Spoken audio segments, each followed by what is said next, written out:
Hey everybody, it's Ariane from Obscure Bazaar, and I just wanted to talk about red brick dust today. This is what it is, this is what it looks like. So essentially, it is in its name. It is a red brick that has a bunch of different elements in it, including red clay, and it is ground up and used as a protective or shielding or warding energy. It's also known as red dust or redding. And yeah, so it magically is used as a shield, a ward to keep harmful energies, negative energies, evil energies away from you or contained in a specific space. How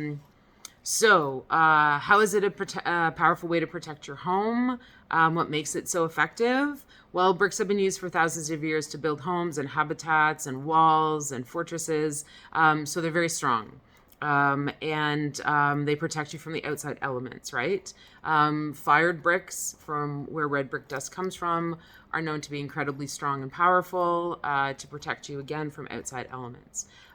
Bricks are made from earth materials like clay and limestone, sand, things like that. Sometimes they have iron in them, and all these things are very grounding and protective. And the color of it, it is a kind of a pale brownish red, but the color red has been sacred for many millennia to many different traditions. Red ochre is an example. Anato or achiote are examples of red colors that have been used for millennia.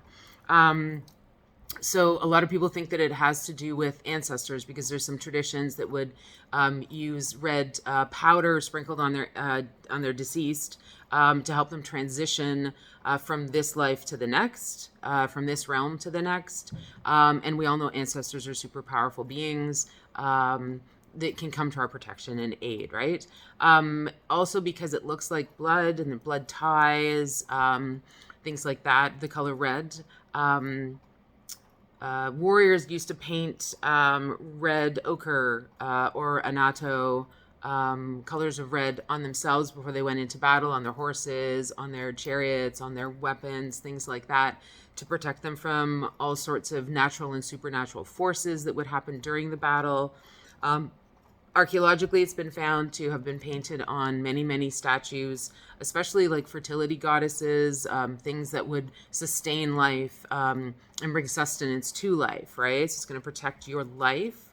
And then also on doorways of temples and things. So you're delineating the mundane to the sacred now as well, and you're protecting the mundane world from the sacred and the sacred from the mundane world. So yeah, shamans that I've spoken to say that that the color red is super healing and protects against the influence of bad spirits.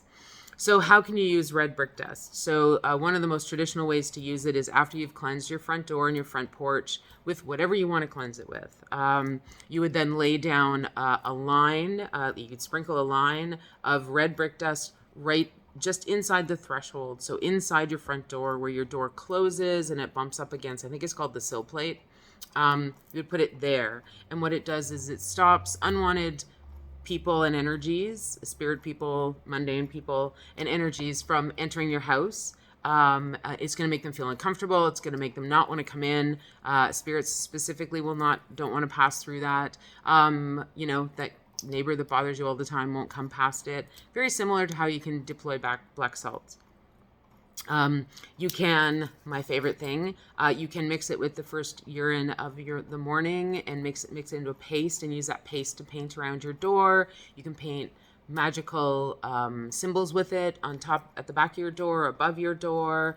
You can use that to paint on candles, to do veves, drawings, sigils, however you want to call it. Or if you don't want to use that, you can use ammonia or vinegar with a little bit of salt in it as well, and use it as like a paint. So you can paint candles.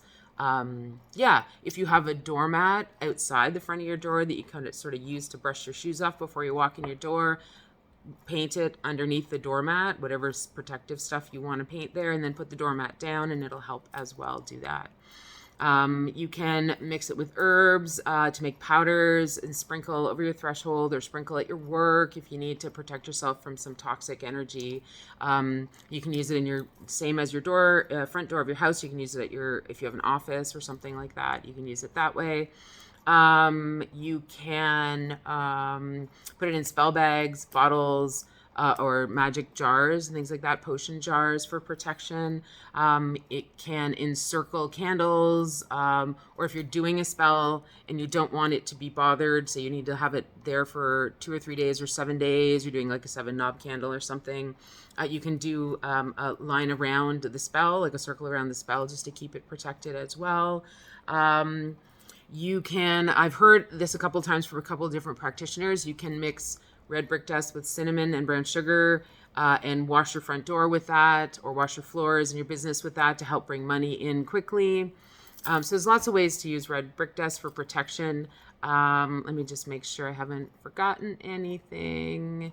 Yeah, I probably have. But anyways, let me know if there's other ways that you use it. All right, thanks so much. Talk to you soon.